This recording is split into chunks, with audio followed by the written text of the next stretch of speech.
What's going on, everyone? It's time for another dramatic thriller film review. Today we're going to review a weird film called Ayla. It was released September 21st, 2017.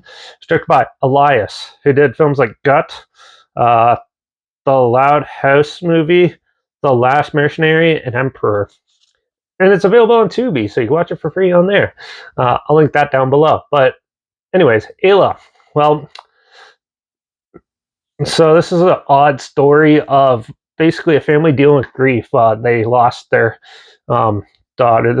You follow this one guy who really misses his younger sister who died when she was young, and he meets someone who could actually help bring her back. So he brings her back to life, Pet Cemetery style, and yeah. But things aren't always what they seem. As it starts acting really weird. First, she comes back as a 30-year-old woman.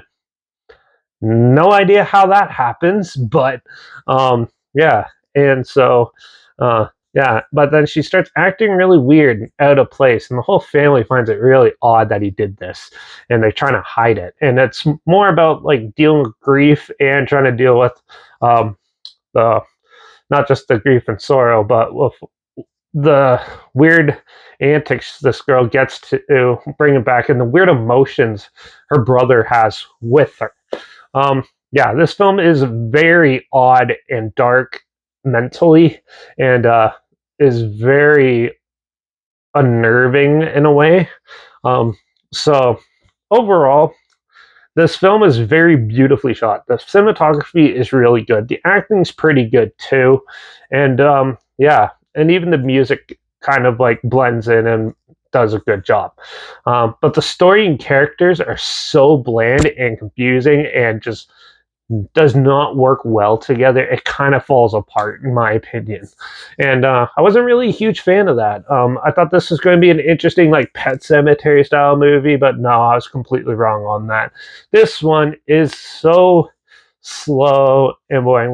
Like I said earlier, so he brings back his younger sister, and somehow she's 30 years old looking. Like, wouldn't she just still be a kid? And then she's puking up blue stuff, and all this weird things happen, and then some more ancestral ideas mixed in with this, where it's you tell he's thinking about hooking up with her and stuff like that, and really weird things like that, which just throws the dynamic of this whole story and the whole predicament the characters are in into just a weird jumbled mess, and you just watch people bicker for half the film. And the ending is very bleak and open-ended, which you basically have no resolution to this pointless story, to these characters that do not get along and stuff.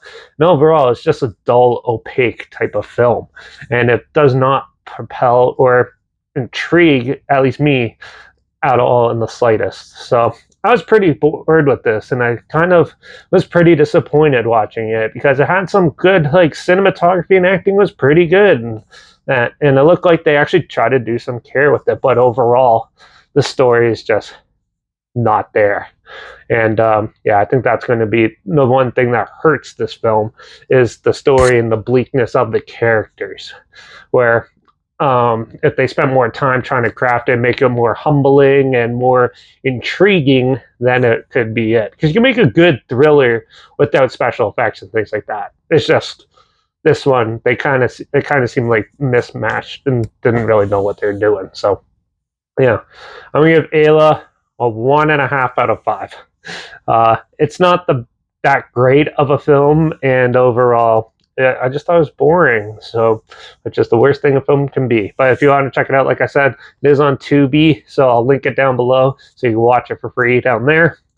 Also, make sure you check out my Instagram, so I post clips of films and review in the future on my stories. You have the film time hashtag and the subject film hashtag, so you're aware of it. Also, my Letterbox is down below, JP Reviews. That's where I post my first star rating after watching the film. And my Twitter's down below, reviews_Derek. So follow me on those platforms to loop this channel.